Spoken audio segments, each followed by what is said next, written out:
We got your boys, number 19, Penn State, heading to Camp Randall. You ever play there? I did. I played there as well. Last time Penn State's been there. That was it's not a fun place to play. Number 12, Wisconsin. They are a 5.5-point favorite per Bet River Sportsbook. And like you said, Wisconsin hasn't been to Camp Randall in a long time. It's James Franklin's first time in Madison. Sean Clifford on his third OC as a starter in 3 years, his fourth one since he's been in the program. But they've got a deep running back room. They've got Jahan Dotson, who's one of the best playmakers in the country. And they've got some sizable guys in the secondary defensively. When you flip the script to Wisconsin, they're going to be featuring a transfer running back alongside Graham Mertz. I think they've got more offensive skill than they typically have, and the defense is supposed to be good per usual. My thought process on this is it will be a quarterback-driven game. And what I mean by that is if Graham Mertz can be the explosive stretch-the-field guy that we saw in his debut against Illinois, I think that the complexion of this game gets really interesting offensively for Wisconsin. On the flip side, if all of the changes, and you can speak to this, but just learning a new terminology and learning a new system and learning a new play calling rhythm, if Sean Clifford can get over all of those things and he can be the gutsy, electrifying player that we know him to be, I think Penn State can really be exciting in this game. So here's what I'll say. I really like Yursich. I think he's awesome. I got a chance to talk to the guy a few times. And if I was stepping into that situation, the thing that I would be doing is I would have been meeting with Sean throughout camp, throughout spring ball, throughout every time that I could be with him, and see what he's very comfortable with. Because it's not like you have a young guy who hasn't played football. And then you can also do your homework, watch tape, see what he looks confident doing, see what he does, and don't try and stuff a square peg into a round hole. Sure. Put him in situations where he's going to be confident, especially year one. You have, like you said, you have a great running back room. You have Dotson. I think that receiving core has the ability to have another riser in there somewhere due to the amount of recruiting that Coach Franklin's done up there. But I think that's what I would do from an offensive standpoint for Penn State. I would make sure you put Clifford in comfortable situations, go back, look what he does well, and don't try to roll out this extravagant, big, this is my show, this is my system. Play within your players, make them comfortable, and let them go because they have enough experience there. What scares me about Penn State defensively is the front four. I think watching them last year, the defensive front was not as strong as it has been in the past years. Strong, you mean like physically strong or physically strong? They've went to more of the athletic, long body type guys. Yes, they have. And I'll jump in on that real quick. That was one of the things that I noticed when we went and watched Penn State practice is those guys are definitely athletes up front. Like they can move, but it's a smaller body type than what you're going to see along a lot of Big Ten defensive fronts. And so I think that, I think this is where you're kind of getting at is that direct run game that Wisconsin has lived on. Exactly. If they can't hold up against those Hogs up front in that direct run game, it could be a very long day. It's going to be a long game, and that's where I think the other element of it is Wisconsin has a kid who has shown that he can play down the field and hurt you. I don't think it's necessarily going to have to be a situation where if Wisconsin can go in there and control the line of scrimmage and to what you were saying, pound the football, then I think it opens up where you don't necessarily have to have that guy outside that is just going to blow by one-on-one coverage, do all these things. I think you're going to be able to open it up with play action, and you're going to be able to manufacture shots. Oh, yeah. Taking advantage of the fact that you've been able to run the football. And that's where I don't care how good your secondary is. Guys are going to be put on islands, and you're going to have some plays made. So I think, to me, that's going to be the interesting thing. I think Penn State, from a defensive back standpoint and at linebacker, they're athletic enough. They can roll, they can go. But I think they've kind of tooled that and built that to play against the Ohio States and the teams that want to spread it out and be able to run east and west with these teams. When you get a matchup like this, it's going to be interesting. So I think that's going to be the thing to watch. And I think, to your point, I think it's going to be driven by quarterback play. If Penn State can make some explosive plays, control the ball a little bit, and have it turn into a shootout, I think Penn State can run away with it. But I think the matchup's going to be the Wisconsin front, how they're going to run the football, and the Penn State front seven.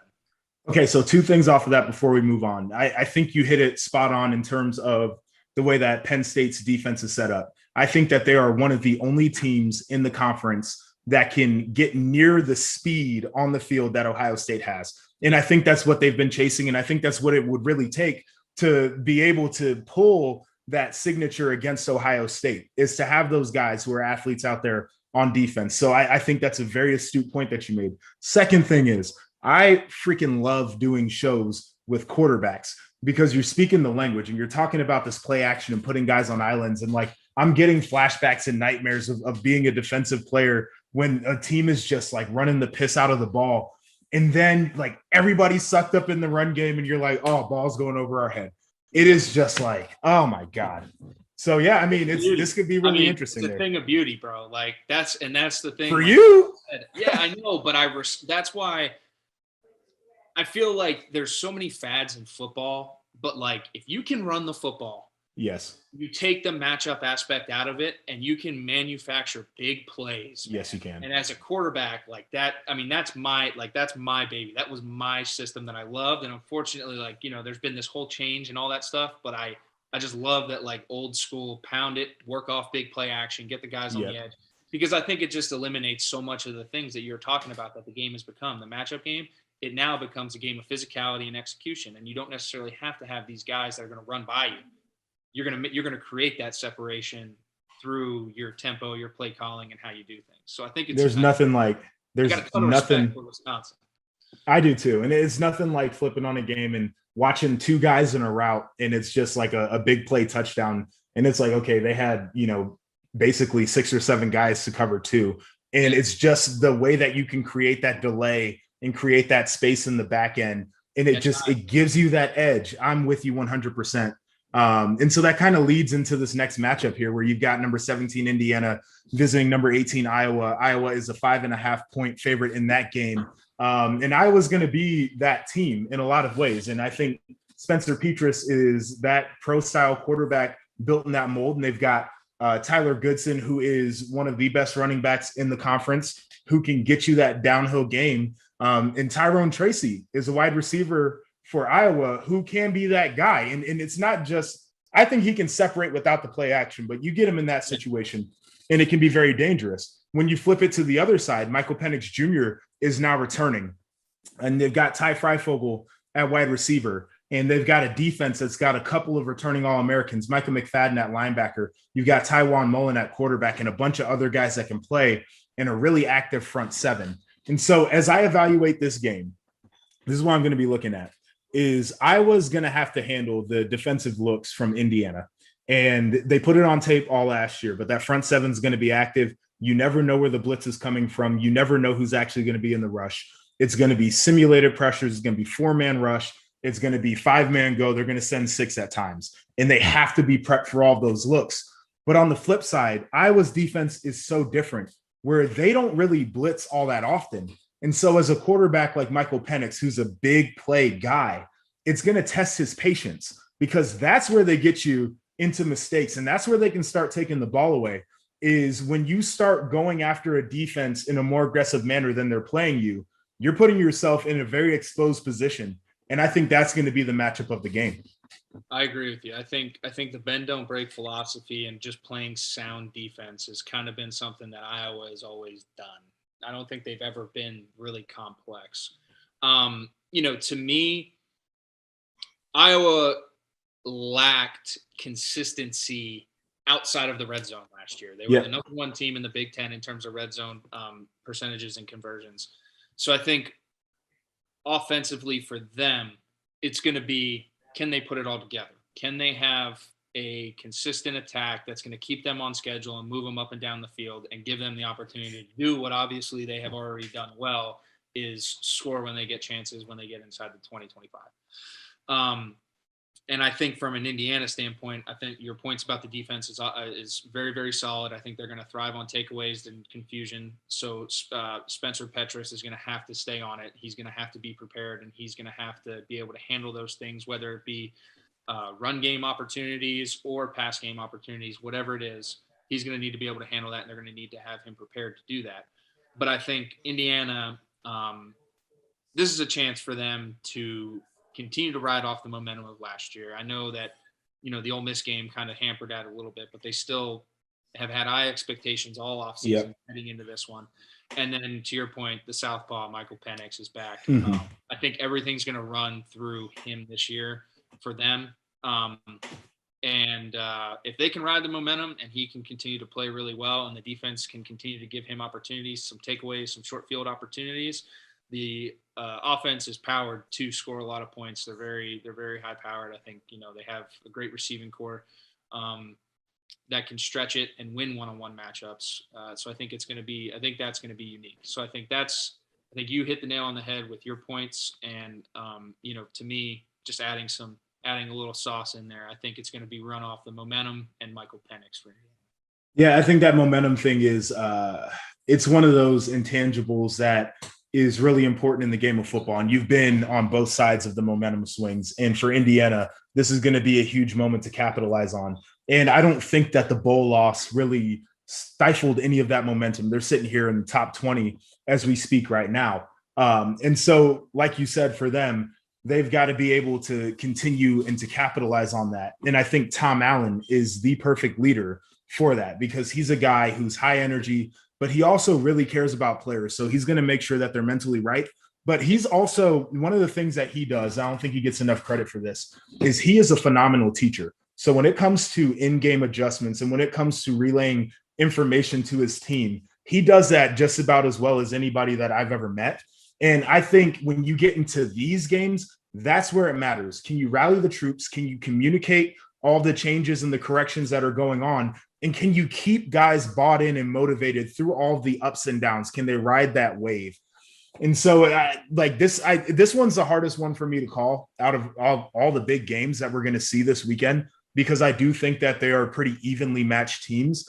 But it's just like, the more I think about how big of a moment this is for Indiana, the more I think about how the intangible aspect might be the difference in the game. Yeah, I agree. And to me, though, I don't think you can take away from Kirk Ferentz either. I think I think him and Tom are very different in terms of how they are as motivators. But I think, Kirk has a proven track record of being a guy who his team shows up to play. They're steady as they go. Very, very rarely get absolutely blown out, especially in games like this that have this hype. They show up, they're ready to play, and they're at home. So, Kinnick's a bitch. I've never played there, but everyby who I talked to. I've never played there either, but I heard the same thing. Yeah, they say it's awful, and they got that wave that they do at the beginning of the game, and I think that it kind of takes the edge off of teams. They've got the pink locker rooms. I think they still got those, so it's definitely an environment that'll be something to watch. Lafayette is coming in here hot, like hot. This is not a sleeper of a game whatsoever. Not that there's ever a sleeper for anything, but especially not this one. Trevor, what are your kind of keys this game? What are the things that you're going to watch for, and then things that you want to see? Yeah, I'll start it off like this, and I probably should wait to say my prediction till the end, but I'm going to start off that way. I'm taking Texas in this game still. You're at DKR. It's the home opener. Is it a tough matchup? Yes. Is it one of the better teams that Louisiana has put on the field lately? Absolutely. I mean, you look at them in the Sun Belt Conference, they averaged 423 yards and 34 points per game last year. They beat an Iowa State team that everybody is still talking about. At Iowa State. In the rankings, exactly. Their QB, Levi Lewis, he returns. He's a fifth-year starter. Their O-line is said to be the best in the conference. I mean, they've got a lot of firepower over there at Louisiana, but you're still going up against Texas. And I know everybody says, well, Texas is back, Texas is not back, whatever. You're playing at DKR opening night. I think the Horns are going to come out with a win, but it's going to be a lot tighter match than what you would typically see from a Louisiana team coming to the University of Texas. What are your thoughts, Bryce? Yeah, I love it. I'm with you. I really think that this is a good game. Definitely one that Texas needs to strap up for. Again, to your point, they're hot. They're Sun Belt champs from last year. Billy Napier has had a really good pedigree. Went to Alabama, won a few rings, came back and has coached his team since 2018, and he's 28-11. He's building something down there. Turned down programs this past offseason, the offseason before, means that he wants to be there. Which is really interesting. Says a lot about what he's wanting to accomplish there, and then it's not done yet. And so what better way to tap again into that resume than to knock off Texas. So again, this Levi Lewis kid, watching some highlights on him, the kid can play. Big kid, can extend plays. So Texas is really going to have to be concise. Is going to have to be in terms of keeping him in the box. They're going to have to really rely on that front seven to keep him in check, which I think they do. They've always been able to recruit good guys in the front, or the back end, I guess, the front seven for Texas. But the other thing too, real quick, just a stat that I found very interesting is that Louisiana Lafayette is returning 10 of 10 starters on both sides of the ball. That was one thing that Coach Brawls always told us, that you can't teach experience. That's something that you just got to know. So anyways, okay, so keys to the game here for Texas, and the three things that I really want to see, and these are the things I wrote down, and I want to see an identity from Texas. You've got three coaches since 2014. Again, those guys are just like the Yankees. They're just like the Dallas Cowboys. Every year is a big year, and there's so much hype around who are the Texas Longhorns going to be. The heck with all that. Just who are you guys going to be this year? Who are you guys going to be week one?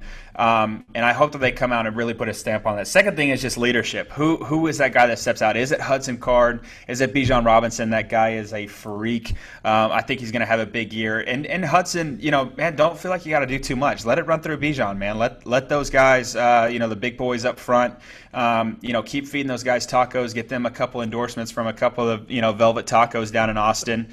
And let those guys, make plays for you. And you just be a disher, man. Just be a product of your environment. I think Steve Sarkisian is going to do a really good job with doing that. And then lastly, it's just, again, kind of playing to that point, but go be Old Texas.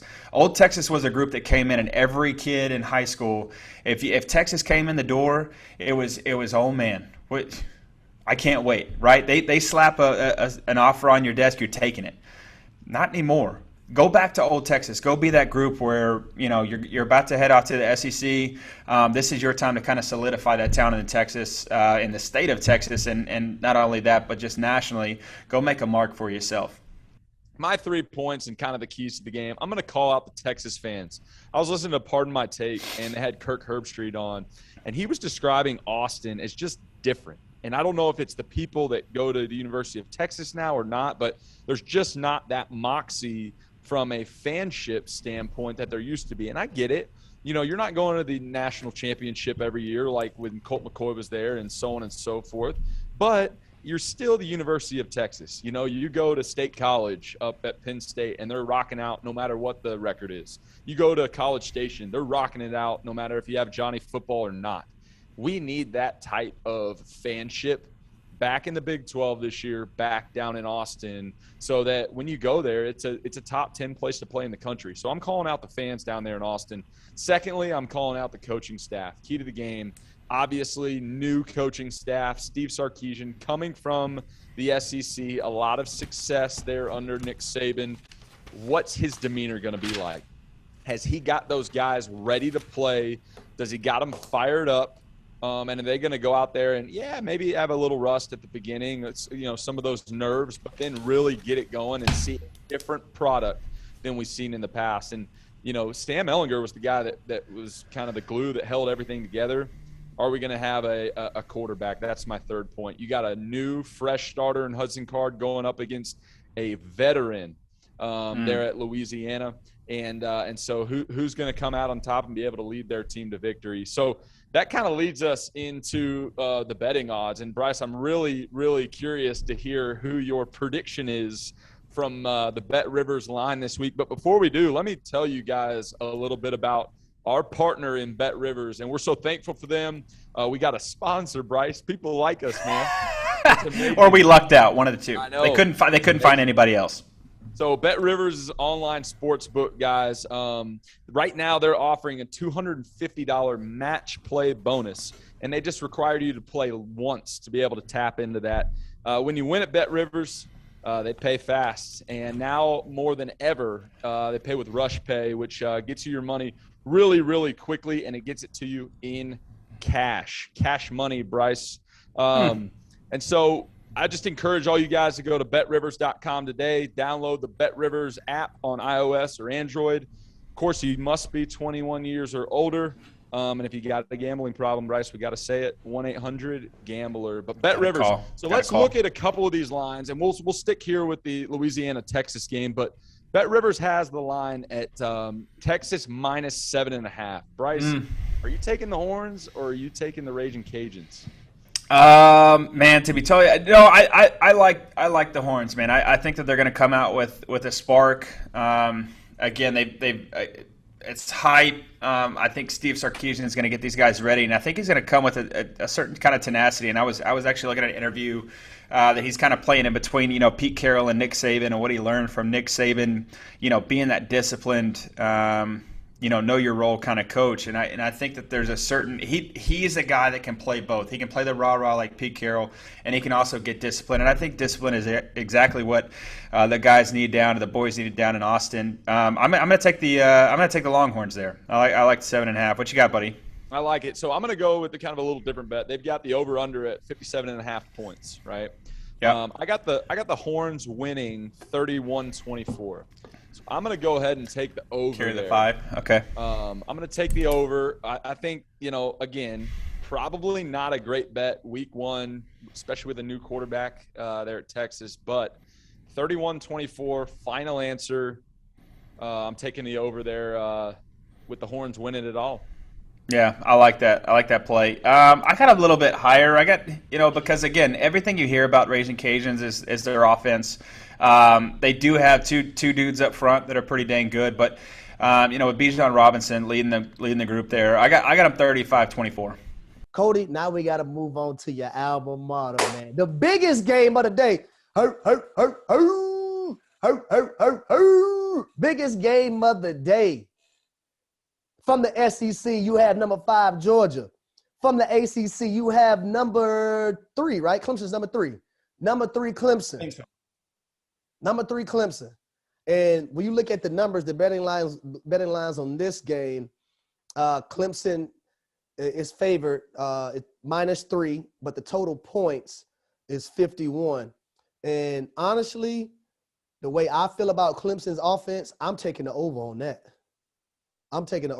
Because I said, when I seen 51, I said, now I understand Georgia's defense is solid, but they do have some guys that's going to be missing, right? Tyreek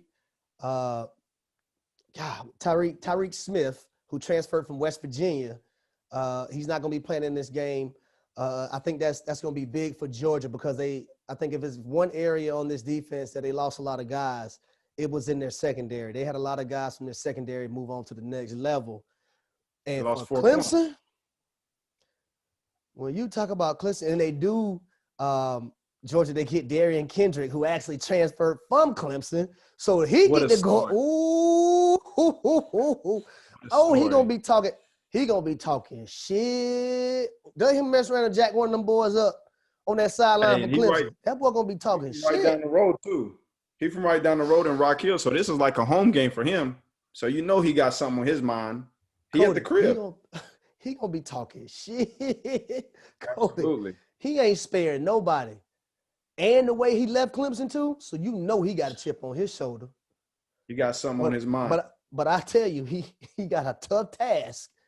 He got a tough task on his hand because they got a boy named Justin Ross who is unbelievable, who I think gonna win the Biletnikoff Award this year. Justin Ross. Ooh, I can't wait to see that. I can't wait to see that. His freshman year, I thought he was the best receiver on the team. And they had T. Higgins, Amari Rogers. I mean, you've seen what T. Higgins did as a rookie. Yep. But it's going to be tough for DK, man. But I'm excited to see it because he's a dog. Yeah. So he is. It's going to be tough. But I think the toughest thing about that is going to be it doesn't matter where he lines up. He got a dog coming at him. Like that receiver room is flooded. Like, I don't care whether you line up in the boundary, the field, or the slot. Because I'll tell you one thing, watch out for number 13, Brandon Spector. Anybody who knows Clemson, the little slot receivers, when they get that number 13, they special. And it goes back to even when I was there with Tyler Grisham. Then it went to Adam Humphries. Then it went to Hunter Renfrow. Yep. And now you got Brandon Spector. I expect him to have a big year and really step on the scene. I'm betting money Clemson takes a shot the first play of the game. Ooh, I like that. I like that. And that's not talking to any Clemson coach or anything, but the fact that Georgia lost 4 corners and Clemson has a quarterback of this caliber with those receivers, I'm going up top, pork chop, first play of the game. But one thing I will tell you, not only that, them boys big at receiver. Them boys big. Boy, one thing I would tell you. Boy, get your little ass out of here. You come in here messing with. Boy, get your little butt out of here. Man, get that baby out the street. Get that baby out the street. Get that baby out the street. But one thing Georgia has going for them is they D-tackle. Big Jordan Davis. Oh, Lord. What they say? Hey, my Lord. He can single-handedly change the game. And he's actually from Charlotte. He went to Mallard Creek. He's at the crib. I didn't know that. He's from Charlotte. It's in his home stadium. Like, he's from here. So he can single-handedly change a game. So I think if Clemson can control him and not let him wreck shop, I think they got a chance to do everything they need to do. And it's going to be a running back by committee for Clemson. So it'll be interesting to see how they rotate those guys and how they divvy up the task of the different skill sets of all the backs. Now, I tell you, I like the other guys on Georgia's defensive line too, man. They have a guy, Wyatt, who can eat up some space. You got Adam Anderson. I think Adam Anderson may have had 6.5 sacks last year for Georgia. And then you got linebacker Nakobe Dean. Nakobe Dean led this team in tackles, a good Georgia team last year in tackles. He led those boys in tackles. And then you got Amir Speed at the corner position. I think he's going to be a guy to step up from them. You got Lewis Seen at the safety position. But JT Daniels, I'm expecting a big year from JT Daniels. This is the last year. I think this was the problem for Georgia, right? They didn't know who their starting quarterback was going to be, right? And I think if they would have had a JT Daniels, I think that game against Alabama early on last year would have been a little not just early on, but late would have been a little different than it was because Alabama broke away in that ball game. But man, Georgia have a two-headed monster in the backfield. They have Zamir White and they have James Cook. Now, for that offensive line of Georgia, what I seen last year for them is not what I'm used to seeing from a Georgia offensive line.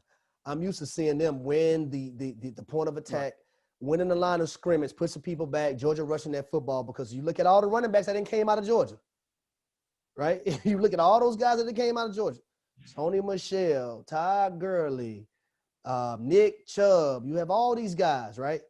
Right. That offensive line for Georgia, and it's going to be rough because the best group on the field, on the entire field, the best group on the entire football field during this game is going to be Clemson's defensive line. By far the best group on the entire field, Clemson's defensive line. So it's going to be tough. They young and they super deep. And they literally got 5 guys playing DN that they can just say, go, run in, go. And you won't see a drop-off in production. I think the best chance Georgia has at moving the ball and really, like, putting pressure on Clemson is their 2 tight ends. I think we'll see a lot of 2 tight end sets from Georgia. And I think they'll try to find a mismatch with the linebackers against Clemson and force the safeties to come down and help in coverage. But it's going to be tough, man, because Clemson's defense is loaded. I know they had some games last year where they struggled, but those guys is a year older. and everybody's back besides DK. It's at Georgia now, ironically. So I think those guys will be chomping at the bit, especially how they ended the season last year against Ohio State. Georgia and Clemson, neutral site. Clemson's only a 3.5-point favorite in this. The total set about 50.5 points. Your initial thoughts when you look at this. I mean, Tigers versus Dogs. In Charlotte. Yeah, look, I think you're gonna get two legit powerhouses out of the gate. I mean, I think anybody that's picking has these two teams in the top 5 or 6 in the country right now. It's college football playoff talks at both places, and somebody's going to lose this game, and arguably it could cost them a chance at the college football playoffs, even though it's the first week of the season. So, look, you got two, quarterbacks that I think are green. They're still wet behind the ears with JT Daniels, and I'm not even going to try to say the kid at Clemson's name. Uiagalelei. There you go. Appreciate you doing that. How many shows can you watch where the offensive lineman has to pronounce the quarterback's name for the old quarterback? Here you have it. Maybe it starts and stirs. You know what I mean? But yeah, I mean, I think you got two guys that are wet behind the ears with two of the best defensive coordinators in the college football game. And so I think it makes for a hell of a matchup. I think it's, for me, I know I need to see more. I need to see what these teams are made of. I haven't dug into each one of them's roster to know, where the position-wise, where the strengths and the good matchups are. But I know you got two of the best college football defensive minds in the game over the last 10 to 15, maybe even 20 years. And they're both coaching against quarterbacks that I mean, what does JT Daniels have, 4 starts at Georgia last year? Yeah. So, I mean, the quarterbacks are wet behind the ears. So, look, I mean, I think it's an absolute toss-up. I would pick Clemson to win this football game and cover that spread. Yeah, no, I mean, it's tough. And, outside of my natural detestation for everything that is black and red in Georgia involved, I think here, looking with a sound mind, it's going to be a tough uphill battle for them, because I think, like I alluded to earlier, those injuries at the receiver positions, those skill positions, is going to significantly change how you approach this matchup. Because, like you said, Clemson returns all those guys. All those guys were young last year on Clemson's defense. They're now older. They have experience, and all they do is go to college football playoffs. So they have an expectation in their mind, and they know that this gives you a chance to move into, not in the driver's seat, because that's Alabama, but you get to move the co-pilot, navigator. You're right there in the front seat. You're next to everything. If things go wrong, you can take the controls, right? But that's what this game does. And I think Clemson and Dabo knows that.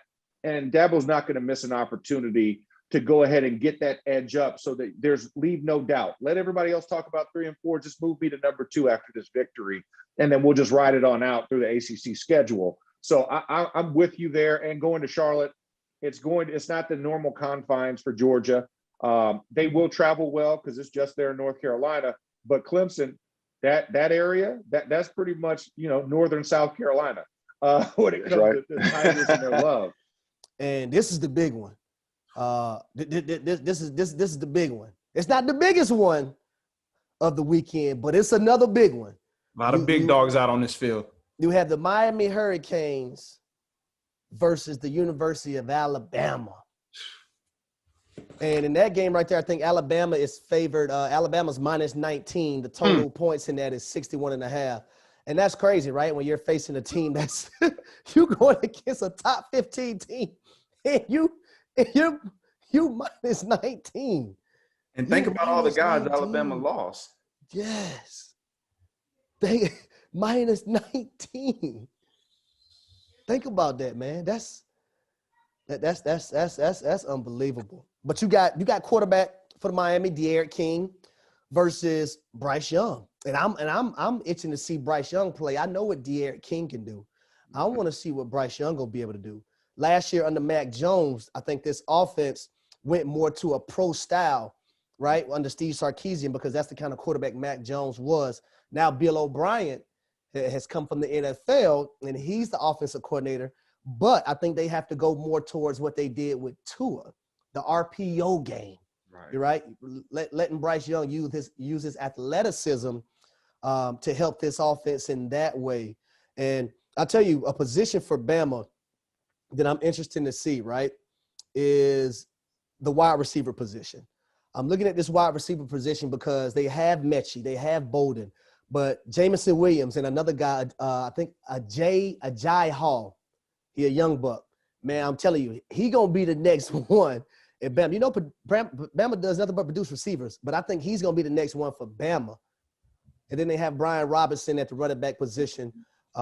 We know what their offensive line gonna be. They graduated guys, but then they have guys that are studs. You have a guy on your starting offensive line that's doing little split box jumps like he a DB or a receiver. Man, Bama gets these guys that's grown in labs, man. I'm gonna be honest with you. I'm not concerned one bit about Bama's new quarterback because they had 3 quarterbacks on the roster at one time that all of them are starting quarterbacks in the NFL now. Like, that's unheard of. I'm not worried about the running backs because Cody, not only that though.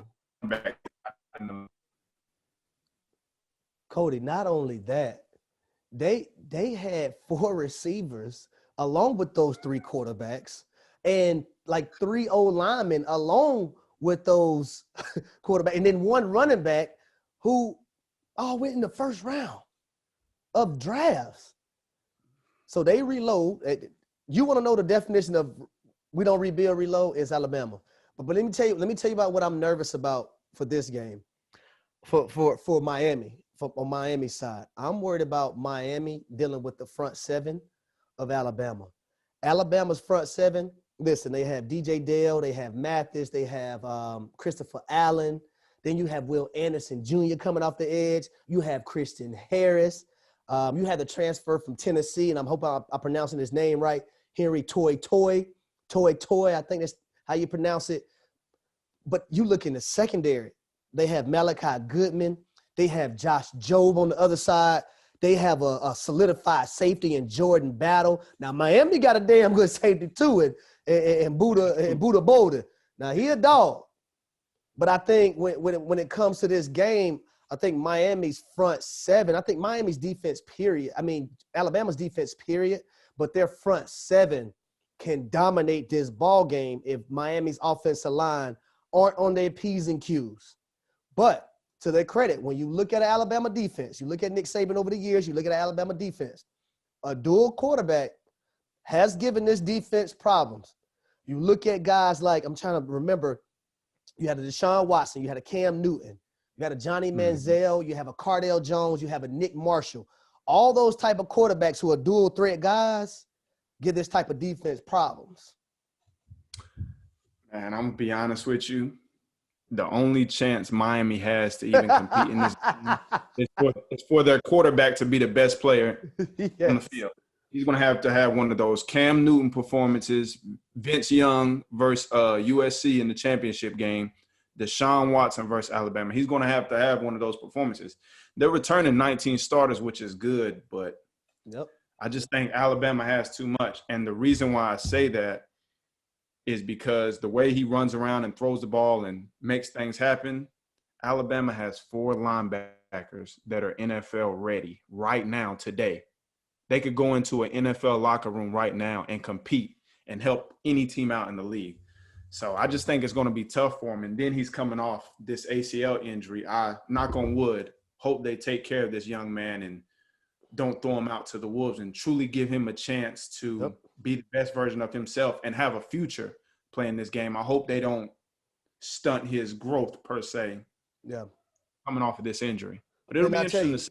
And I'm a guy who went through it, Cody. My second year, I tore my ACL, man. I tore my ACL, meniscus, MCL, and I had a bone fracture.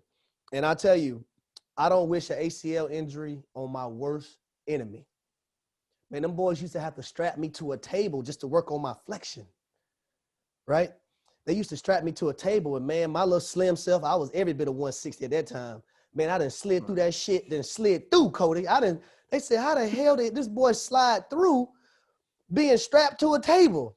I let you know it was hurting. I'm trying to get up out of there. But it literally that next year, it didn't take me to a year and a half, Cody, to actually get back to myself. It took me that long. I know nowadays these young cats are made differently, but back then in 2009, it literally took me a year and a half to actually feel like myself again. So De'Aaron King, man, make sure you take care of yourself. And I know your coaching staff is going to take care of yourself, Manny Diaz and Rhett Lashley, your offensive coordinator. So Miami, Alabama. Cody, who you got? I got Alabama, but well, let's do the points. Let's do the points. Are you going to take the points for Alabama? Because they minus 19. I'm taking the points. Favorite. Okay. Because I think they're going to cover too. Alabama in openers years past have proved to us that they just suck the life out of teams, and I don't see this being no different. Despite having a lot of new players, I think Alabama's toughest thing will be the new OC, but they've had a full offseason together, so we'll see. But one thing I don't want to happen to Miami or their fans is to lose this game by any sort of measure and like lose hope in the season. This is a great test to open the season that will prepare them for anything that they could possibly face in the ACC schedule throughout the year. So I think this is a great opening test for them, and I think they'll learn a lot about themselves through this test, win, lose, or draw. I agree with you. And one last thing before we move on from this game, I want to see the receivers for Miami, right? Their new tight end, Will Mallory. I want to see their Mike Harley, D. Wiggins.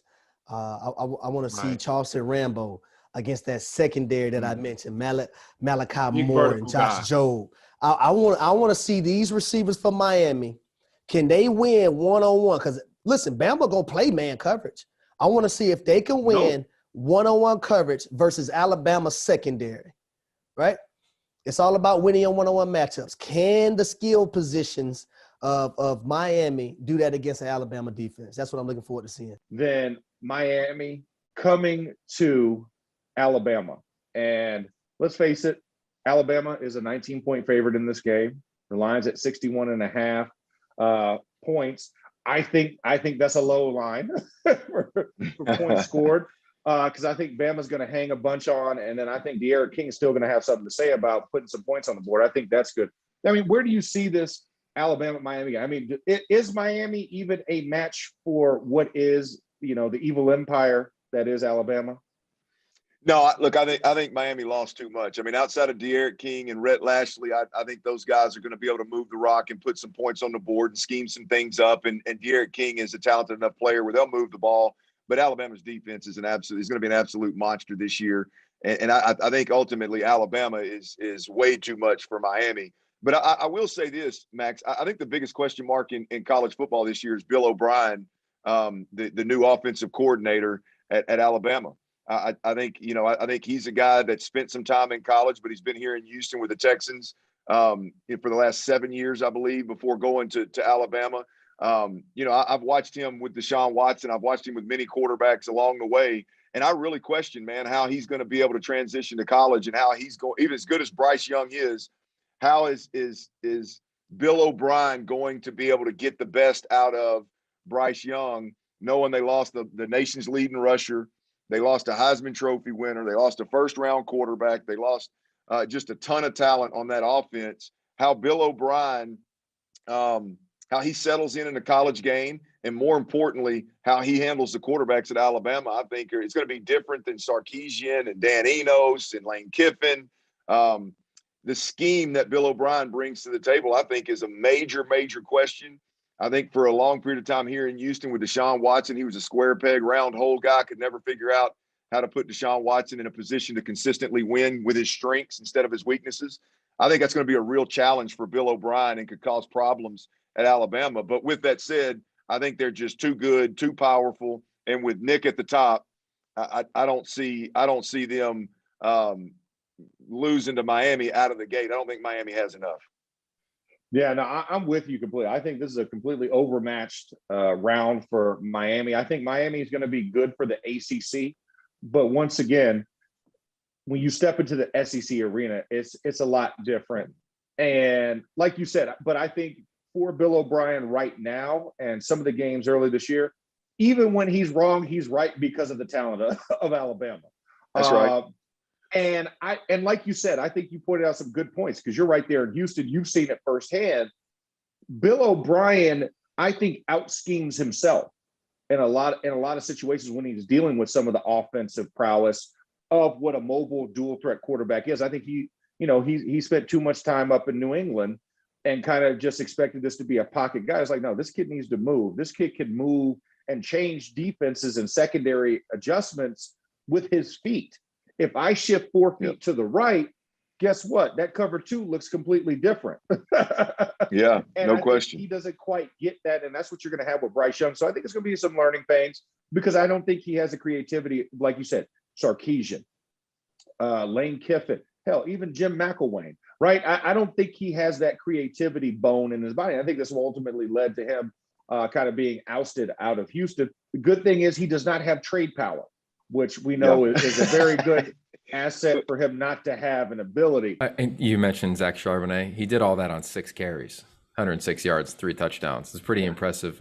When I was there for camp and for spring ball, Chip pulled me aside. He goes, this guy's going to be one of the best backs I've ever coached. And you could tell. And I felt it in the game, no slight to Hawaii, because I've seen it in practice. Guys don't want to tackle him. When he's coming downhill, this is a big back. This is a thick, big back who's seeking out physicality. That's a big mantra on this team, is to be the more physical group. They return all the starters.